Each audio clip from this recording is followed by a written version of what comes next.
Shams, Konya, 12 juin 1245.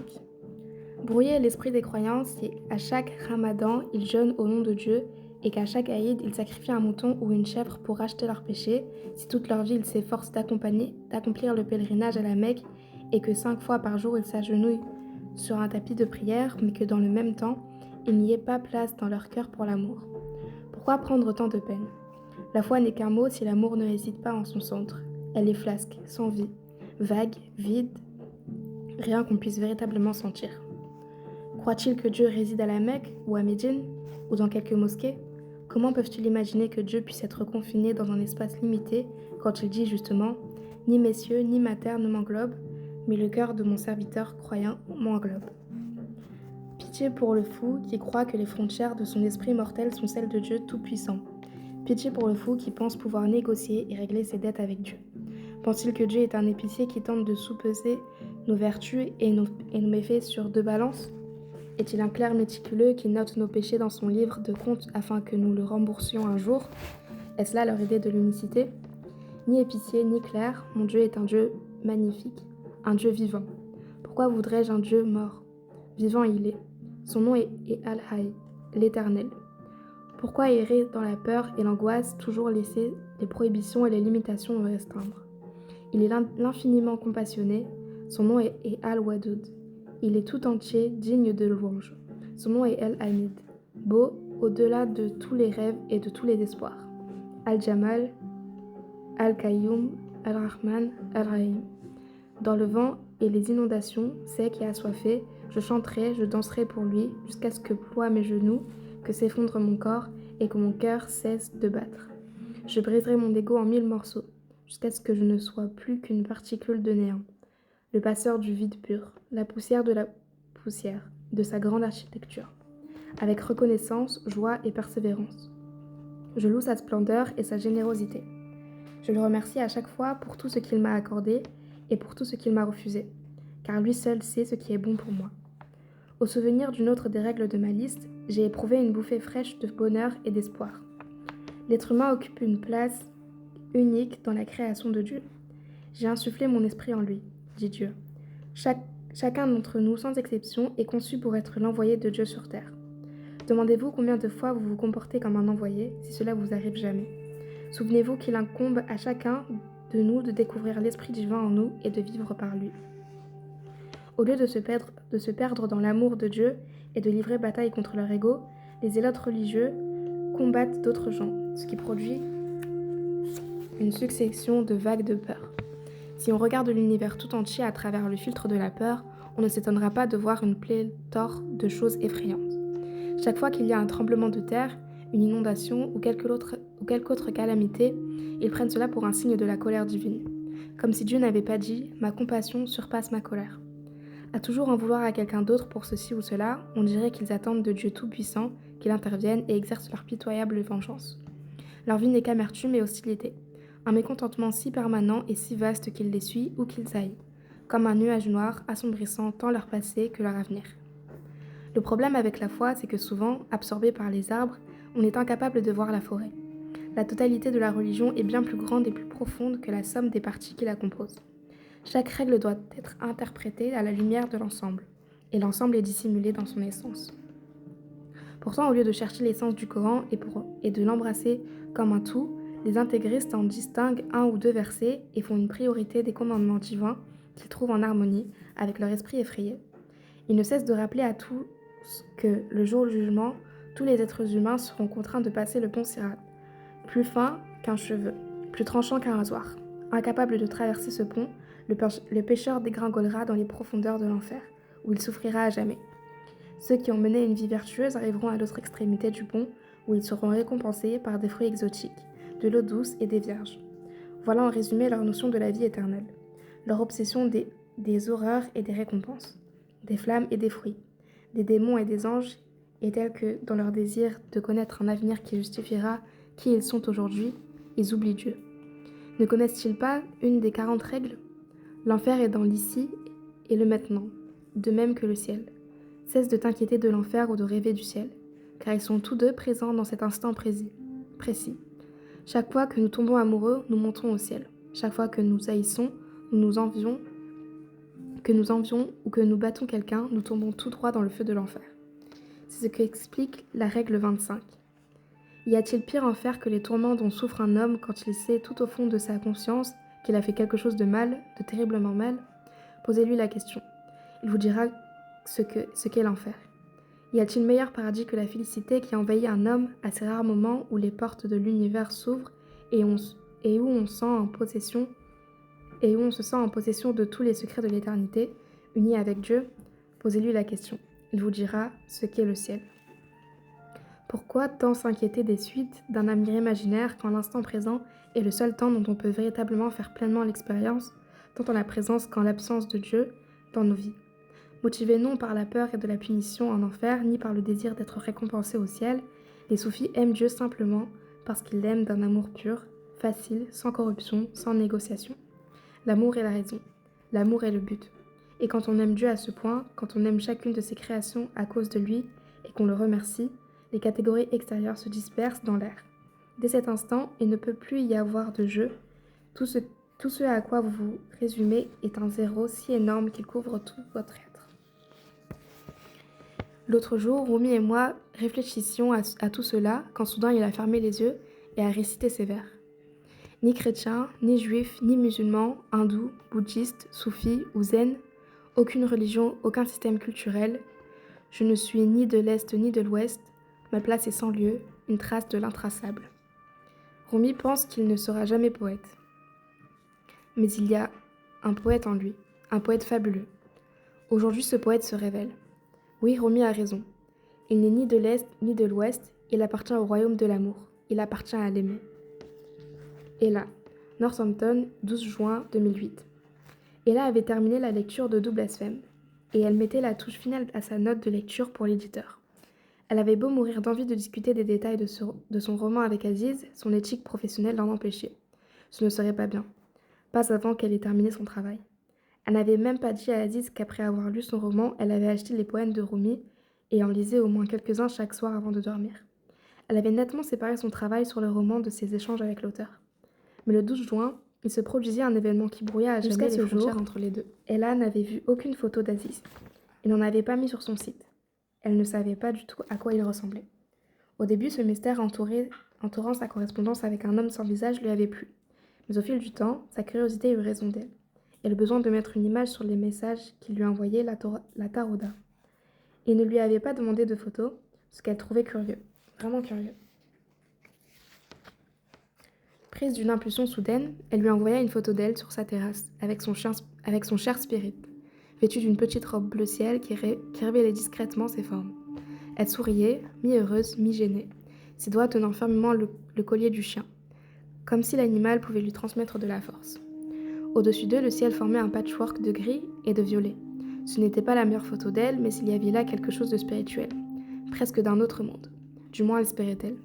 Elle la joignit à un de ses courriels et attendit. C'était sa manière de demander à Aziz d'envoyer une photo de lui. Il le fit. Quand elle a reçu la photo d'Aziz, elle pensa qu'elle avait dû être prise en Extrême-Orient. Non, qu'elle y fût jamais allée. Sur la photo, Aziz était entouré d'une bonne douzaine d'enfants de tous âges, les cheveux bruns, vêtu d'une chemise et d'un pantalon noir. Il avait un nez aquilin, des pommettes hautes, de longs cheveux noirs ondulés qui tombaient sur ses épaules. Ses yeux ressemblaient à deux émeraudes vibrantes d'énergie, et d'autres choses, qu'elle a reconnues pour être de la compassion. Il ne portait qu'une boucle d'oreille et un collier à la forme complexe qu'Ella ne parvint pas à distinguer clairement. En arrière-plan, un lac argenté entouré de hautes herbes, et dans un coin, l'ombre de quelque chose ou de quelqu'un hors champ. En inspectant la photo de cet homme, en analysant chaque détail, elle a eu l'impression de le reconnaître. Aussi bizarre que cela puisse paraître, elle aurait pu jurer qu'elle l'avait déjà vu. Soudain, elle comprit pourquoi. Shams de Tabriz montrait plus qu'une vague ressemblance avec Aziz Zahara. Sur la photo, l'auteur était l'image même de Shams, tel qu'il était décrit avant de partir pour Konya rencontrer Rumi. Ella se demanda si Aziz avait délibérément croqué son personnage en fonction de son physique à lui. En tant qu'écrivain, il pouvait avoir voulu créer son personnage central à son image, comme Dieu avait créé les êtres humains à son image. Elle y réfléchissait quand une autre possibilité s'imposa à elle. Se pouvait-il que Shams de Tabriz ait été exactement tel que décrit dans le livre, ce qui voudrait dire qu'une ressemblance surprenante existait entre les deux hommes, à 8 siècles d'écart. Se pouvait-il que cette ressemblance, l'auteur n'ait pu ni la contrôler, ni même peut-être la connaître? Plus Ella essayait de résoudre ce dilemme, plus elle soupçonnait que Shams de Tabriz et Aziz Zahara puissent être liés d'une manière qui dépassait le simple effet littéraire. Cette découverte eut deux impacts inattendus sur Ella. Elle éprouva d'abord le besoin de revenir à double blasphème, de relire le roman sous un éclairage différent, non pour l'histoire cette fois, mais pour découvrir l'auteur caché dans le personnage central, pour trouver Aziz dans Shams de Tabriz. Dans un second temps, elle fut plus intriguée par la personnalité d'Aziz. Qui était-il? Quelle était son histoire? Dans un courriel plus ancien, il lui avait dit d'être écossais. Mais pourquoi avait-il donc un nom oriental? Aziz. Était-ce son véritable nom? Était-ce son nom soufi? Et au fait, qu'est-ce que cela signifiait d'être un soufi? Autre chose occupait son esprit. Le tout premier, presque imperceptible signe de désir. Cela faisait si longtemps qu'elle avait éprouvé du désir qu'il lui fallut quelques secondes pour le reconnaître. Mais c'était bien cela. Fort, insistant, désobéissant, elle se rendit compte qu'elle désirait l'homme sur la photo, et se demanda comment ce serait de l'embrasser. Cette sensation était si inattendue et si embarrassante qu'elle ferma son ordinateur portable d'un geste brusque, comme si l'homme sur la photo risquait de l'absorber. Baybars le guerrier. Konya, 10 juillet 1245. Baybars, mon fils, ne fait confiance à personne, dit mon oncle, parce que le monde est plus corrompu chaque jour. Il prétend que la seule période où les choses étaient différentes, c'était pendant l'âge d'or, quand le prophète Mohammed, la paix soit sur lui, était aux affaires. Depuis sa mort, tout a périclité. Mais si vous voulez mon avis, dès qu'il y a plus de 2 personnes quelque part, ça devient tout de suite un champ de bataille. Même au temps du prophète, les gens connaissaient des hostilités, non? La guerre est le cœur de la vie. Le lion mange le daim et les charognards nettoient la carcasse. La nature est cruelle. Sur terre, en mer ou dans le ciel, pour toutes les créatures, sans exception. Il n'y a qu'un moyen de survivre, être plus malin et plus fort que son pire ennemi. Pour rester en vie, il faut se battre. C'est aussi simple que ça. Nous devons nous battre. Même le plus naïf peut voir qu'il n'y a pas d'autre moyen à notre époque. Les choses ont pris un vilain tour il y a 5 ans, quand une centaine de diplomates mongols envoyés par Genghis Khan pour négocier la paix ont tous été massacrés. Sur ce, Genghis Khan s'est transformé en boule de rage enflammée et il a déclaré la guerre à l'islam. Comment et pourquoi ces diplomates ont été tués? Personne ne saurait le dire. Certains soupçonnent que Genghis Khan lui-même les aurait fait tuer pour avoir une raison de lancer sa guerre. Ça pourrait bien être vrai. On ne sait jamais. Mais je sais une chose. En 5 années, les Mongols ont dévasté toute la région de Khorasan,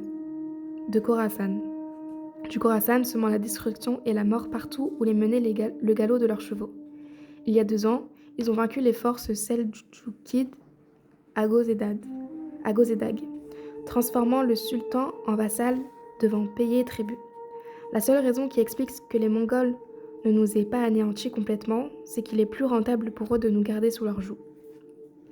Les guerres ont sûrement fait rage depuis des temps immémoriaux, au moins depuis que Caïn a tué son frère Abel. Mais l'armée mongole n'est comparable à rien de ce qu'on a connu auparavant. Spécialistes en maints domaines, ces soldats utilisent un large éventail d'armes dont chacune a été conçue dans un but précis. Tout guerrier mongol est lourdement armé d'une masse, d'une hache, d'un sabre et d'un javelot. Ils ont en plus des flèches qui peuvent pénétrer une armure, mettre le feu à des villages entiers, empoisonner leurs victimes ou percer les os les plus durs du corps humain. Ils ont même des flèches sifflantes qu'ils utilisent pour envoyer des signaux d'un bataillon à un autre. Avec des talents belliqueux si bien affûtés, sans aucun dieu à craindre, les Mongols attaquent et rasent villes et villages sur leur chemin, jusqu'à la ville ancienne de Bukhara, qu'ils ont transformée en tas de pierres. Et il n'y a pas que les Mongols. Il faut qu'on reprenne Jérusalem aux croisés, sans parler des pressions exercées par les Byzantins et des rivalités entre chiites et sunnites. Quand on est cerné par les ennemis sanguinaires, comment peut-on se permettre d'être pacifique? C'est pourquoi des gens comme Rumi me tapent sur les nerfs. Je me moque que tout le monde ait une si haute opinion de lui. Pour moi, il n'est qu'un lâche qui diffuse des paroles de couardise. Il était peut-être un grand érudit dans le passé, mais aujourd'hui, clairement, il est sous l'influence de cet hérétique, Shams. Alors que les ennemis de l'islam se renforcent, que prêche Rumi? La paix, la passivité, la soumission. Frères, supportez la douleur. Fuyez le poison de vos pulsions. Le ciel s'inclinera devant votre beauté si vous le faites. C'est ainsi qu'une épine devient rose. Le particulier rayonne avec l'universel. Rumi prêche la soumission, transformant les musulmans en un troupeau de moutons, faibles et timorés. Il dit que pour tout prophète, il y a une communauté de fidèles, et que pour chaque communauté, il y a un temps prescrit. À part amour, on dirait bien que ses mots préférés sont patience, équilibre et tolérance. À l'écouter, nous devrions tous rester assis chez nous et attendre d'être massacrés par nos ennemis ou frappés par une autre calamité. Et je suis certain qu'il viendrait alors, qu'il examinerait brièvement les ruines et qu'il appellerait sa baraka. Des gens l'ont entendu dire, c'est quand l'école, la mosquée et le minaret sont abattus que les derviches peuvent constituer leur communauté. Non mais, qu'est-ce que ça veut dire ? Quand on y pense, la seule raison qui a conduit Rumi dans cette ville, c'est qu'il y a quelques dizaines d'années, sa famille a quitté l'Afghanistan pour se réfugier en Anatolie. Bien d'autres personnes puissantes et riches avaient à l'époque reçu une invitation du sultan Seldjoukide, dont le père de Rumi. Ainsi hébergée et privilégiée, toujours objet de l'attention et de l'approbation du sultan, la famille de Rumi a quitté le chaos de l'Afghanistan pour les paisibles vergers de Konya. C'est facile de prêcher la tolérance quand on a un tel passé. L'autre jour, j'ai entendu une histoire que Shams de Tabriz avait racontée à un groupe, au bazar. Il a dit qu'Ali, le successeur et compagnon du prophète, luttait contre un infidèle sur le champ de bataille. Ali était sur le point de plonger son épée dans le cœur de l'autre quand soudain cet infidèle a levé la tête et lui a craché dessus. Ali a immédiatement laissé tomber son épée. Il a pris une profonde inspiration et il s'est éloigné. L'infidèle n'en revenait pas. Il a couru derrière Ali pour lui demander pourquoi il l'avait laissé en vie.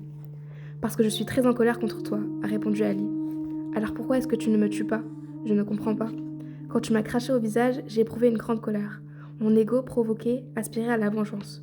Si je te tue maintenant, j'obéirai à mon ego, et ce serait une énorme erreur. » Ali a donc laissé l'homme libre. L'infidèle a été à tel point touché qu'il est devenu l'ami et le fidèle d'Ali. Et il a fini par se convertir à l'islam de sa propre volonté. Apparemment, c'est le genre d'histoire que Shams de Tabriz aime raconter. Et quel est son message ? Laissez les infidèles vous cracher au visage ? Moi, je dis pas question. Infidèle ou pas, personne ne peut cracher au visage de Baybars le guerrier. Et là, Northampton, 13 juin 2008. Bien-aimé Aziz, vous allez me prendre pour une folle, mais il y a une chose que j'ai envie de vous demander. Êtes-vous Shams, ou bien est-ce l'inverse ? Shams est-il vous ? Sincèrement à vous. Ella. Cher Ella, Shams est la personne responsable de la transformation du prédicateur local Rumi en un poète et mystique de renommée mondiale. Maître Samid me disait souvent, même s'il peut y avoir un équivalent de Shams chez certains, ce qui compte, c'est où sont les Rumi pour le voir. Salutations chaleureuses, Aziz. Cher Aziz, qui est Maître Samid ? Bien à vous, Ella. Bien-aimée Ella. C'est une longue histoire. Voulez-vous vraiment la connaître ? Chaleureusement, Aziz. Cher Aziz, j'ai tout mon temps. Tendrement, Ella.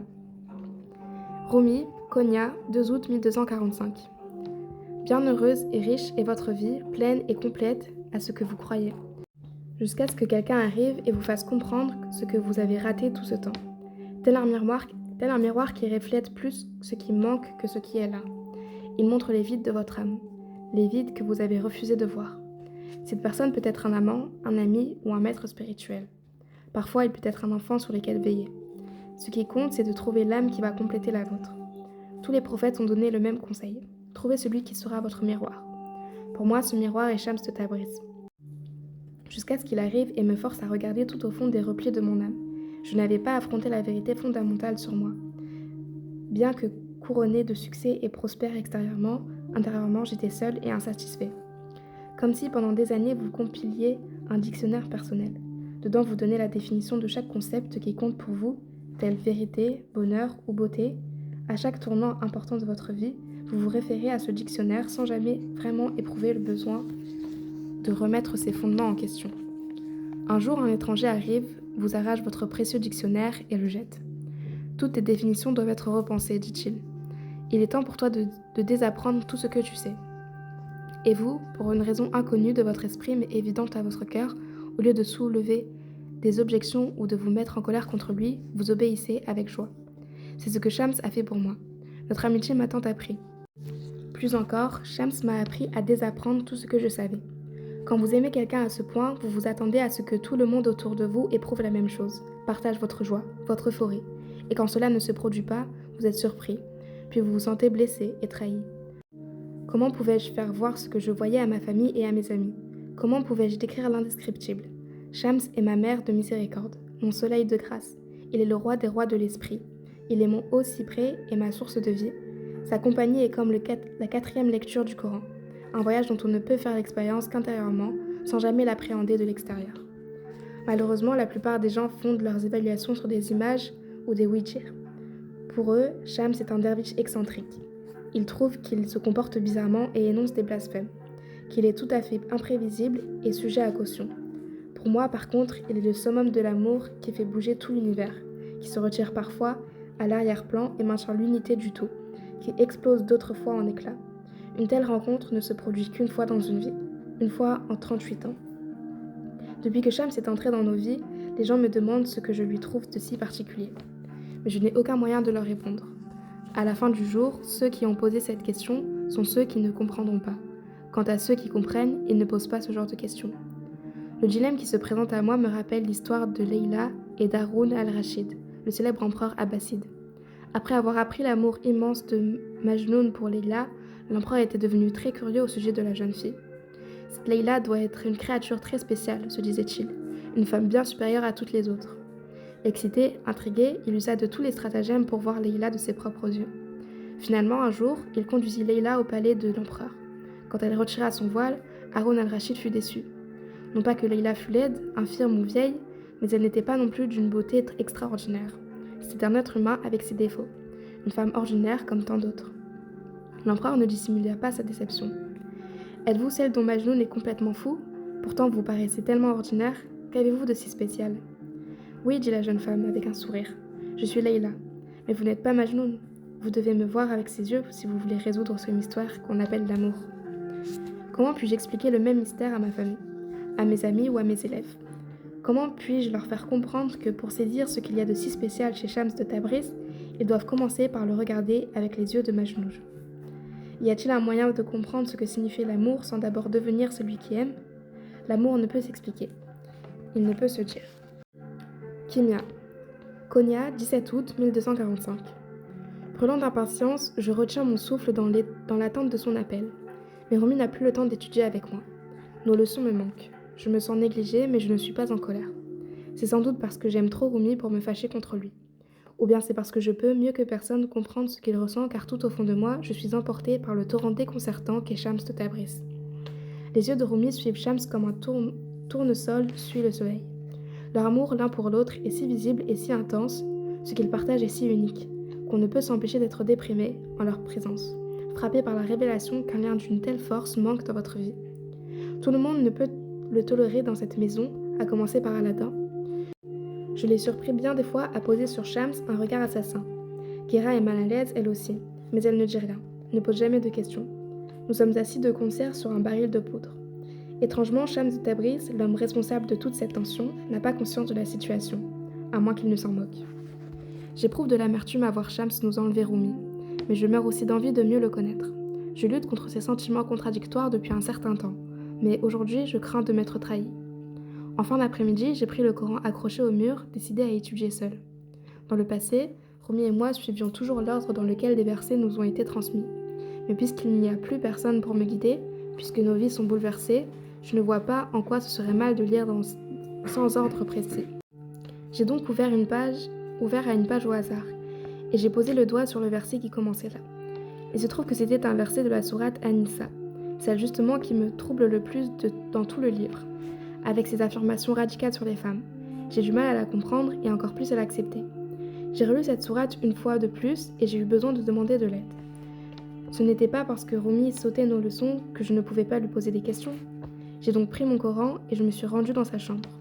À ma grande surprise, au lieu de Rumi, j'y ai trouvé Shams, assis à la fenêtre, un rosaire à la main, la lumière mourante du soleil couchant caressant son visage.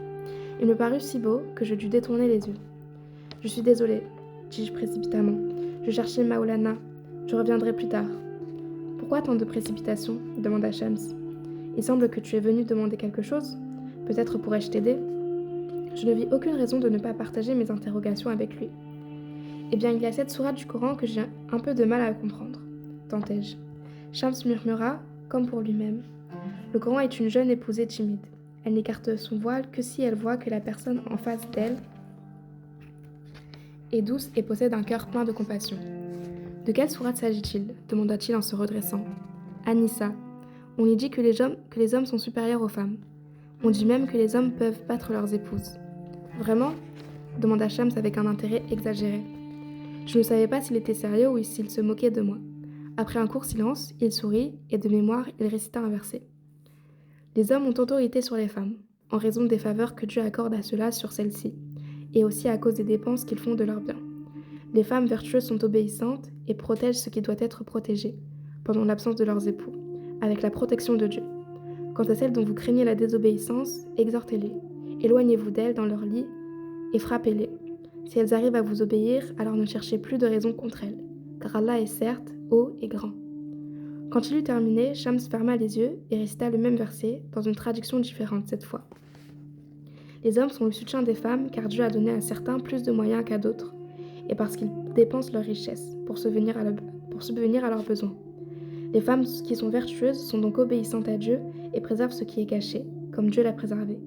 Quant aux femmes que vous sentez rétives, parlez-leur gentiment, puis laissez-les seules au lit sans les molester, et venez au lit avec elles si elles le souhaitent. Si elles s'ouvrent à vous, ne cherchez pas d'excuses pour les blâmer, car Dieu est certes haut et grand. Vois-tu la différence entre les deux demanda Shams. Oui, je la vois. Toute la structure est différente. Le premier donne l'impression qu'on approuve le mari qui bat sa femme, alors que le second conseille de simplement s'éloigner d'elle. Je trouve que ça fait une grande différence. Comment cela se peut-il ? Comment cela se peut-il ? Répéta Shams en écho plusieurs fois, comme s'il s'amusait de la question. Dis-moi une chose, Kimia. As-tu jamais nagé dans une rivière ? Je hochai la tête au souvenir d'un épisode de mon enfance.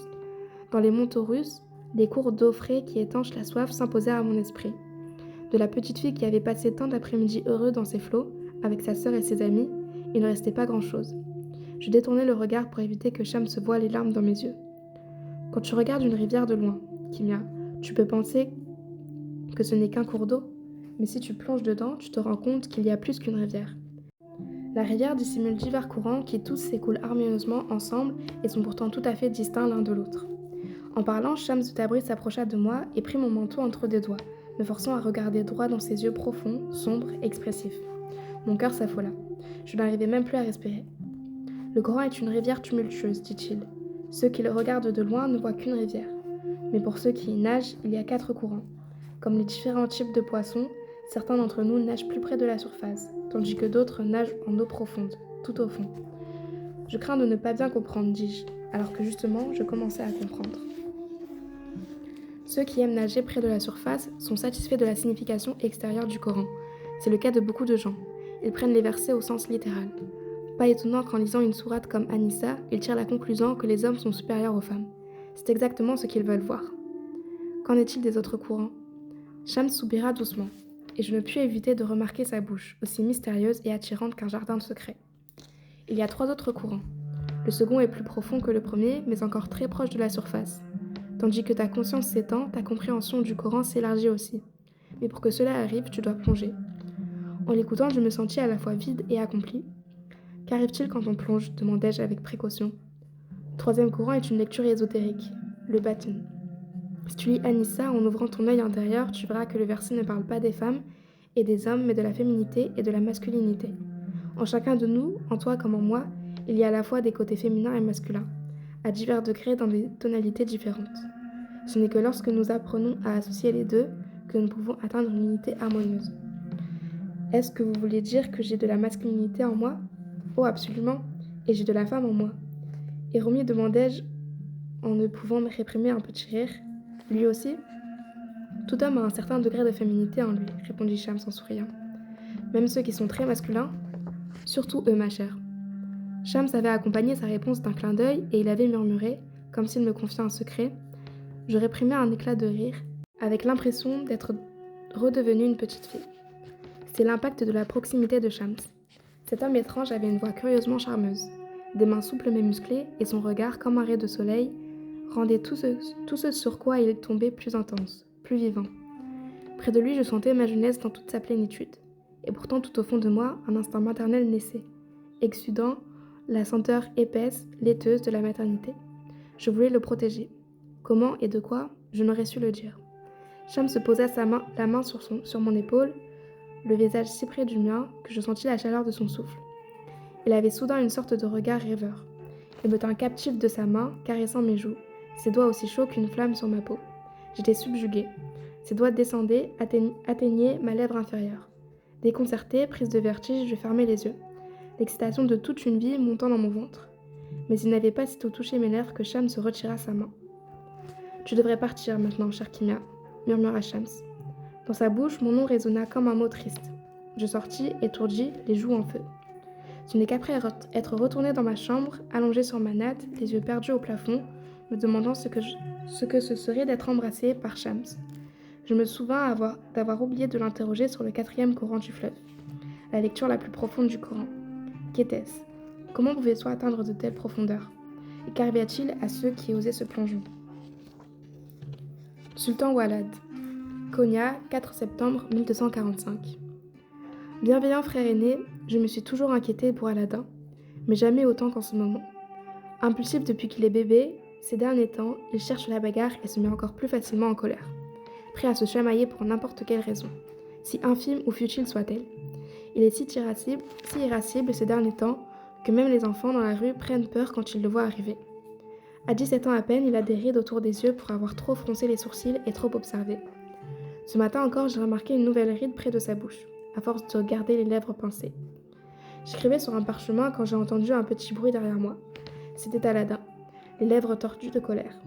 Dieu sait depuis combien de temps il était là, me surveillant du regard sévère de ses yeux bruns. Il me demanda ce que je faisais.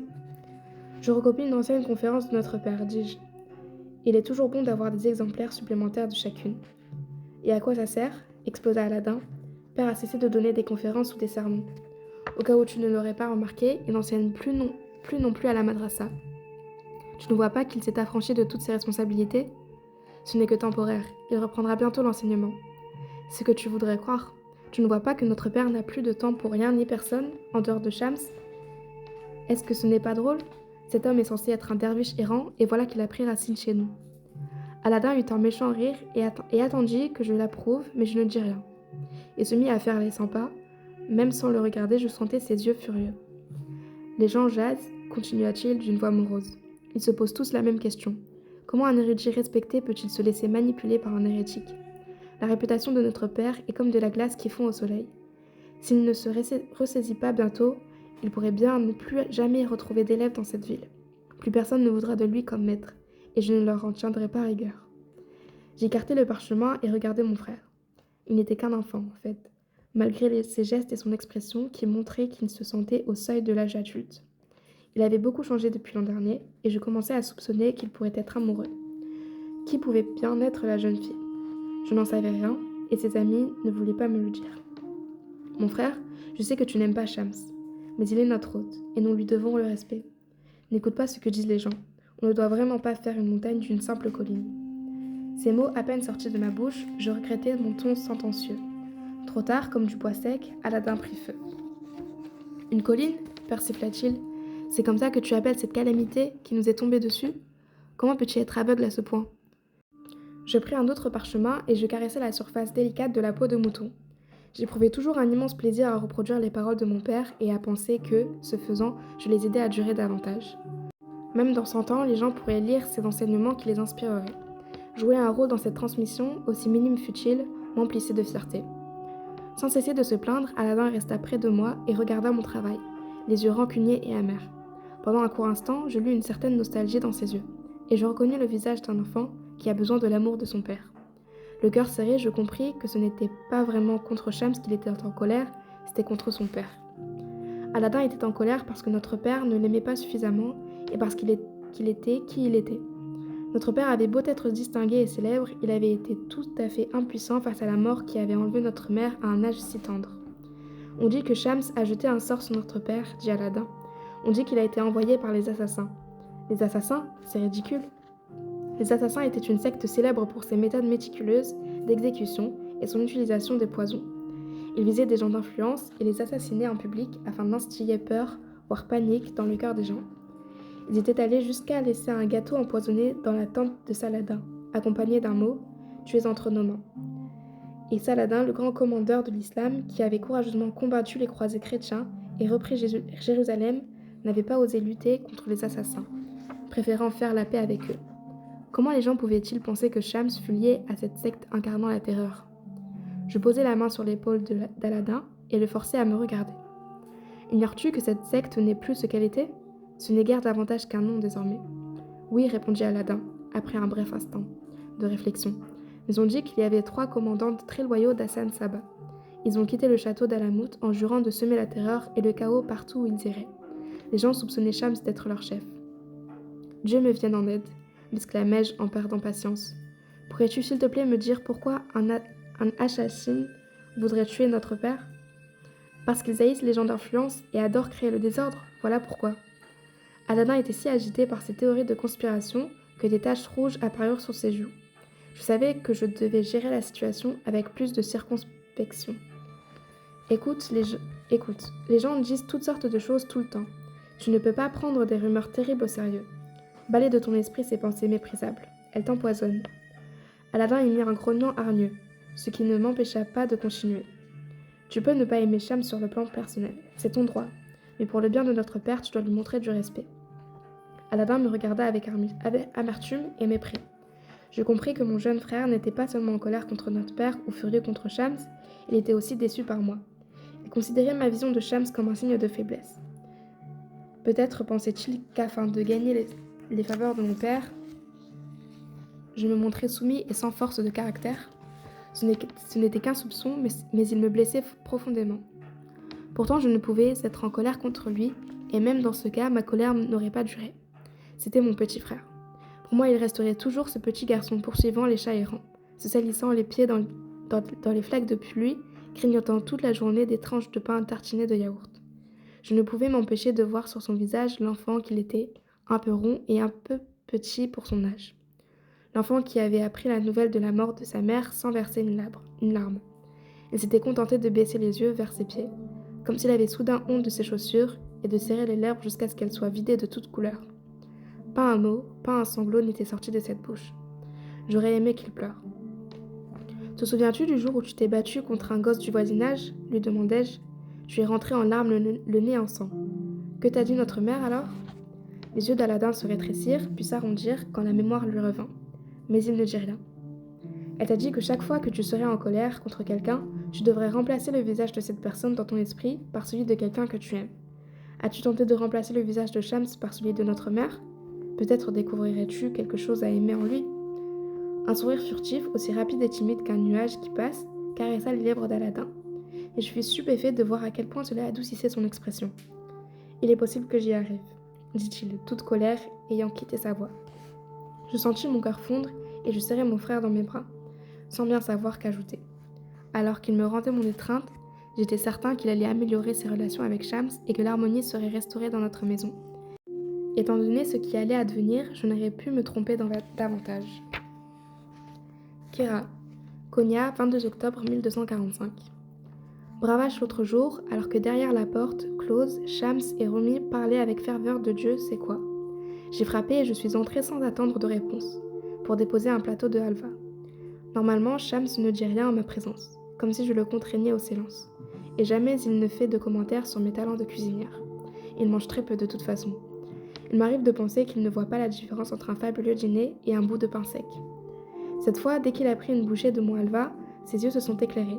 « C'est délicieux, Kira. Comment le faites-vous » m'a-t-il demandé. Je ne sais pas ce qui m'a pris. Au lieu de voir qu'il me faisait là un compliment, je me suis entendu répondre « Pourquoi me posez-vous la question? Même si je vous le disais, vous ne pourriez pas en faire. » Shams a fiché son regard dans mes yeux en hochant légèrement la tête, comme s'il était d'accord avec ce que je venais de dire. J'ai attendu qu'il rétorque quelque chose, mais il est resté là, muet et calme. Peu de temps après, j'ai quitté la pièce et je suis retournée à la cuisine en pensant que l'incident était clos. Je ne m'en serais d'ailleurs pas ressouvenu s'il n'avait pas été ravivé ce matin. Je barattais de la crème près de la cheminée, dans la cuisine, quand j'ai entendu des voix étranges dans la cour. Je me suis précipitée dehors et j'ai été témoin du spectacle le plus fou qui ait jamais existé. Il y avait des livres partout, empilés en tours branlantes, et davantage encore flottant dans la fauteuil. avec l'encre qui s'est dissolvée. L'eau avait viré au bleu vif. En présence de Rumi, Shams prit un livre sur une pile, les poèmes d'Al-Mutanabbi, posa dessus un regard sombre et le lança dans l'eau. Le livre n'avait pas sitôt coulé qu'il en prit un autre. Cette fois, c'était le livre des secrets de Farid Oud Din Attar. D'horreur, le souffle me manqua. L'un après l'autre, il détruisait les livres préférés de Rumi. Le suivant qu'il jeta dans l'eau fut Les sciences divines du père de Rumi. Sachant à quel point Rumi adorait son père et tenait à ses vieux manuscrits, je le regardais, certaine qu'il allait exploser de rage. Mais je trouvais Rumi debout sur le côté, le visage aussi pâle que la cire, les mains tremblantes. Je ne parvenais pas à comprendre pourquoi il ne disait rien. L'homme qui m'avait un jour réprimandé pour avoir retiré la poussière de ses livres regardait aujourd'hui un fou détruire toute sa bibliothèque, et il ne disait pas le moindre mot. C'était injuste. Si Rumi n'intervenait pas, je le ferais à sa place. « Que faites-vous » demandai-je à Shams. « Ces livres sont des exemplaires uniques, ils sont très précieux. Pourquoi les jetez-vous dans l'eau ? Avez-vous perdu l'esprit » Au lieu de me répondre, Shams tourna la tête vers Rumi. « Est-ce ton avis aussi » demanda-t-il. Rumi avança les lèvres et eut un petit sourire, mais resta silencieux. « Pourquoi ne dis-tu rien » criai-je à mon mari. Rumi s'approcha alors de moi et me prit la main.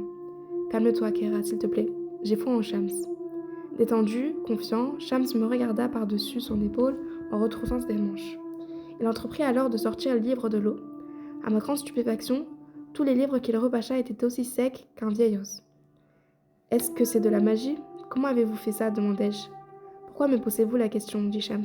« Même si je vous le disais, vous ne pourriez pas le faire. » Tremblante de colère, étouffant des sanglots, je suis retournée en courant dans la cuisine, qui est devenue mon refuge ces derniers temps. Là, parmi les pots et les poêles, les paquets d'herbes et les tas d'épices, je me suis assise et j'ai pleuré toutes les larmes de mon corps. Rumi, Konya, décembre 1245. Bien décidés à faire la prière du matin ensemble dans la nature, Shams et moi avons quitté la maison peu après l'aube. Nous avons progressé un moment, conduisant nos chevaux par les prairies et les vallées, traversant les cours d'eau fraîche, jouissant de la brise sur nos visages. Les épouvantails dans les champs de blé nous accueillaient avec une grâce sinistre et près des fermes, à notre passage, des vêtements fraîchement lavés claquaient au vent, montrant toutes les directions à la fois dans la pénombre. Sur le chemin du retour, Shams tira sur les rênes de sa monture et me montra un grand chêne à l'orée de la ville. Nous nous assîmes tous deux sous l'arbre, le ciel virant au pourpre au-dessus de nos têtes. Shams étendit son manteau sur le sol, et quand l'appel à la prière retentit des minarets proches et lointains, nous priâmes ici, ensemble. Quand je suis arrivée à Konya, dit Shams, en souriant à ce souvenir lointain, je me suis assise sous cet arbre. Un paysan m'a fait faire un bout de chemin sur sa carriole, raconta-t-il en devenant pensif. C'était un de tes grands admirateurs. Il m'a dit que tes sermons guérissaient la tristesse. On m'appelait le magicien des mots, mais tout cela me semble si loin. Je ne veux plus prononcer de sermons, j'ai le sentiment d'en avoir terminé. Tu es le magicien des mots, assura Shams, mais désormais au lieu d'un cerveau prêcheur, tu as un cœur chantant. Je n'avais pas compris ce qu'il voulait dire, mais je ne lui ai pas posé de questions. L'aube avait effacé ce qui restait de la nuit, donnant au ciel une couleur orange sans tache. Très loin de nous, la ville s'éveillait. Des corbeaux plongeaient dans les potagers pour s'emparer de tout ce qu'ils pouvaient voler. Des portes grinçaient, des ânes braillaient, des poêles chauffaient, tandis que tout le monde se préparait pour une nouvelle journée. Partout les gens luttent seuls pour s'accomplir, sans aucun guide pour savoir comment y parvenir, murmura Shams en secouant la tête. Tes mots les aident, et je ferai tout ce qui est en mon pouvoir pour t'aider, toi. Je suis ton serviteur. Ne dis pas ça, protestai-je. Tu es mon ami. Sans tenir compte de mon objection, Shams continua. Mon seul souci, c'est la coquille dans laquelle tu vivais. En tant que célèbre prêcheur, tu as été entouré d'admirateurs flagorneurs. Mais connais-tu bien le petit peuple, les ivrognes, les mendiants, les voleurs, les prostituées, les joueurs, les plus inconsolables et les plus opprimés? Peux-tu aimer toutes les créatures de Dieu? C'est un test difficile, que très peu de gens sont capables de réussir. Il continua à parler. Je vis la gentillesse, l'intérêt pour les autres sur son visage, et quelque chose d'autre, un peu comme de la compassion maternelle. Tu as raison, avouai-je. J'ai eu une vie protégée. Je ne sais même pas comment vivent les gens ordinaires. Shams ramassa une poignée de terre et l'effrita entre ses doigts avant de dire doucement « Si on peut embrasser l'univers dans son ensemble, avec toutes ses différences, toutes ses contradictions, tout finit par se fondre en un. » Shams prit alors une branche morte et traça un large cercle autour du chêne. Puis il leva les bras vers le ciel. comme s'il souhaitait être hissé par quelques cordes invisibles, et énonça les 99 noms de Dieu. Ce faisant, il se mit à tourner dans le cercle d'abord lentement et tendrement, puis accélérant comme une brise de fin de soirée. Bientôt, il tournoyait à la vitesse et avec la force d'une bourrasque. Sa transe était si captivante que j'eus le sentiment que tout l'univers, la terre, les étoiles et la lune tournaient avec lui. En observant cette danse des plus inhabituelles, je laissai l'énergie dont elle rayonnait envelopper mon âme et mon corps. Shams finit par ralentir et s'arrêter, sa poitrine se soulevant et retombant à chaque souffle pénible, le visage blanc, sa voix soudain profonde comme si elle venait d'un lieu lointain. L'univers est un seul être. Tout et tous sont liés par des cordes invisibles en une conversation silencieuse. La douleur d'un homme nous blessera tous. La joie d'un homme fera sourire tout le monde. Ne fais pas de mal. Pratique la compassion. Ne parle pas dans le dos des gens. Évite même une remarque apparemment innocente. Les mots qui sortent de nos bouches ne disparaissent pas. Ils sont éternellement engrangés dans l'espace infini, et ils nous reviendront en temps voulu, murmura-t-il. C'est ce qu'une des 40 règles nous rappelle. Puis il tourna son regard inquisiteur vers moi. Une ombre de désespoir passa dans ses yeux, une vague de tristesse que je n'y avais jamais vue avant. Un jour, tu seras connu comme la voix de l'amour, fit-il remarquer. De l'est à l'ouest, les gens qui n'auront jamais vu ton visage seront inspirés par ta voix. Comment cela se produira-t-il ? Demandai-je incrédule. À travers tes paroles. Mais je ne parle ni de conférences ni de sermons. Je parle de poésie. De poésie ? Ma voix se brisa. Je n'écris pas de poésie, je suis un érudit. Cela déclencha un sourire subtil de Shams. Toi, mon ami, tu es un des plus grands poètes que le monde connaîtra jamais. J'allais protester, mais le regard déterminé de Shams m'arrêta dans mon élan. De plus, je n'avais pas envie de m'opposer à lui. Quoi qu'il en soit, quoi qu'il faille faire, nous le ferons ensemble. Nous parcourrons cette voie ensemble. Shams secoua la tête, l'air absent, et plongea dans un silence lugubre, le regard perdu dans les couleurs pastel de l'horizon. Quand il reprit enfin la parole, il prononça ces mots inquiétants, qui jamais ne me quittent, qui effraient toujours mon âme. J'ai beau souhaiter me joindre à toi, je crains que tu ne doives le faire seul. Que veux-tu dire ? Où vas-tu ? Ce n'est pas entre mes mains, répondit Shams, avec une moue nostalgique, les yeux baissés. Soudain, le vent souffla dans notre direction, et le temps fraîchit, comme pour nous prévenir que l'automne sera bientôt terminé. Il se mit à pleuvoir alors que le ciel était bleu. Des gouttes légères et chaudes, aussi transparentes et délicates que l'effleurement d'une aile de papillon. Et pour la première fois, l'idée que Shams pourrait me quitter m'assaillit comme une violente douleur en pleine poitrine.